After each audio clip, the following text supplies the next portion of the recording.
خزانے کی تلاش میں آپ سب کو خوش آمدید۔ امید ہے آپ سب خیریت سے ہوں گے۔ چلیے وہیں سے سلسلہ شروع کرتے ہیں جہاں سے منقطع ہوا تھا۔ چلتے ہیں آج کی نئی قسط کی طرح، لیکن سب سے پہلے سمجھداروں کے لیے ایک اشارہ اور ایک یاد دہانی۔ ناظرین، یقیناً آپ سب بہت ذہین ہیں جو تلاش کے اس سفر میں میرے ساتھ ہیں۔ کائنات کے راز جاننے سے پہلے، یعنی اس سوال کا جواب کہ ہم کہاں ہیں، ہم اسی جواب کی طرف چلتے ہیں جو ہمیں اکثر ملتا ہے کہ ہم گھر میں ہیں۔ اور اس وقت کچھ ذہین بچے یہ سوال پوچھتے ہیں کہ یہ گھر کب بنا، کیسے بنا اور کیوں بنایا گیا؟ تو ہمیں یہ جواب ملتا ہے کہ یہ گھر آپ کے ممی پاپا نے، یا آپ کے دادا دادی نے، یا نانا نانی نے، یا فلاں شخص نے بنایا ہے اور فلاں وقت میں بنایا ہے،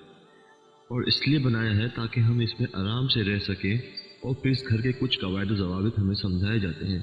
کہ ہمیں یہاں پہ ایسے رہنا ہے اور ایسے کرنا ہے اور ایسے آگے بڑھنا ہے۔ بالکل اسی طرح کائنات کے راز جاننے سے پہلے ہمیں یہ معلوم ہونا چاہیے کہ یہ کائنات کیسے بنی، کب بنی اور کیوں بنی۔ یہ ایسے سوال ہیں جو کوئی ذہین انسان ہی سوچ سکتا ہے، کیونکہ اس دنیا میں جاندار تو بہت سارے ہیں، جیسے چرند پرند، جانور، درخت اور انسان، لیکن سوچنے کی صلاحیت جو کہ انسانوں میں موجود ہے، یہی صلاحیت انسانوں کو باقی تمام جانداروں سے الگ کرتی ہے۔ اس لیے کوئی جاندار بھلے یہ نہ سوچے، لیکن انسانوں کے لیے سوچنا بھی بہت ضروری ہے اور یہ جاننا بھی بہت ضروری ہے کہ ہم کہاں ہیں۔ تو چلیے ناظرین، ہم سب سے پہلے یہ دیکھتے ہیں کہ یہ کائنات کیسے بنی۔ اب اس کے بارے میں بہت سے نظریات ہیں۔ کچھ کہتے ہیں یہ کائنات ایک بگ بینگ، یعنی ایک بہت بڑے دھماکے کی صورت میں وجود میں آئی ہے، لیکن یہ ایک نظریہ ہے اور بہت سے لوگ اس نظریے کو ثابت کرنے کے لیے اپنی پوری زندگی لگا دیتے ہیں۔ 19 جولائی 2022 نیو یارک کی ایک مشہور پرائیویٹ ریسرچ بیس یونیورسٹی، کارنل یونیورسٹی نے ایک پیپر شائع کیا، پینک ایٹ دا ڈسک، اور اس اشاریے کے شائع ہونے کے بعد اسپیس کمیونٹی میں ایک بھونچال آ گیا، کیونکہ سب جگہ یہ بات ہونے لگی کہ بگ بینگ شاید کبھی ہوا ہی نہیں تھا۔ اور ہم جو آج تک اس نظریے کے تحت بہت سارے اور نظریے جو بھی آج تک پیش کرتے یا سنتے آئے ہیں، وہ سب کے سب کیا غلط ہیں، کیونکہ حال ہی میں اسپیس میں بھیجی گئی جیمز ویب ٹیلیسکوپ نے یہ ثابت کرا کہ بگ بینگ کبھی ہوا ہی نہیں تھا۔ لیکن ایک دم سے نظریے کو ختم کرنے کا مطلب ساری ریسرچ یکدم زمین بوس۔ اب ایک نیا نظریہ پیش کیا جا رہا ہے کہ شاید بگ بینگ ہماری کیلکولیشن سے بھی پہلے ہوا تھا، یعنی وہ اپنا کام ثابت ہونے ہی نہیں دینا چاہتے، اس لیے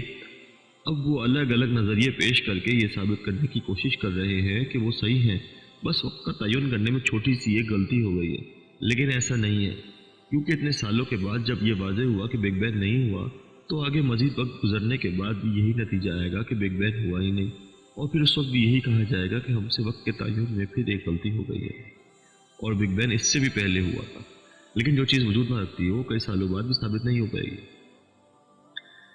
لیکن ہم یہاں یہ نہیں کہتے کہ بگ بینگ ہوا ہی نہیں، بلکہ ہم یہاں یہ کہنا چاہتے ہیں کہ بگ بینگ شاید ہوا ہو، لیکن خود بخود اور بنا کسی مقصد کے یہ سب ہوا ہو، ایسا ممکن نہیں۔ تو پھر سوال یہ پیدا ہوتا ہے کہ اگر بگ بینگ خود بخود نہیں ہوا تو کیسے ہوا اور کس مقصد سے ہوا؟ ناظرین، اگر ہم یہ سوال لے کر سائنس کی طرف جائیں تو وہاں پہ ہمیں بہت سے لوگ ایسے ملیں گے جو اور بہت سی دلیلیں دیں گے، مگر آج تک جتنی بھی دلیلیں دی گئی ہیں وہ سب کو اگر بہت غور سے دیکھا جائے اور ان کا باریک بینی سے مشاہدہ کیا جائے، ایک نقطے پہ آ کر جب دلیل دینے والے کے پاس کوئی راستہ نہیں بچتا تو وہ بہت ہی خوبصورتی کے ساتھ اگر مگر کا ایسا استعمال کرتے ہیں کہ سننے والا اس اگر مگر کو نظر انداز کر جاتا ہے۔ مثلاً ہم یہاں کوئی ٹیکنالٹی بیان نہیں کرتے، بلکہ بہت ہی سادہ انداز میں اس طرح بیان کرتے ہیں کہ جب کسی سے پوچھا جاتا ہے کہ بگ بینگ کیسے ہوا، تو بتایا جاتا ہے کہ کائنات میں کچھ ایلیمنٹ تھے، کچھ گیسز تھیں، کچھ ریڈیشنز تھیں، اور اسی طرح کے کچھ الفاظ استعمال کر کے ہمیں بتایا جاتا ہے کہ وہ ایک خاص مقدار اور ایک خاص تناسب سے ملے تو ایک دھماکہ ہوا اور کائنات وجود میں آ گئی۔ تو ان سے پوچھا جائے کہ وہ ایلیمنٹس، وہ گیسز، وہ ریڈیشن وہ ایک خاص مقدار میں کب آئیں، کیسے آئیں اور کیسے ملی،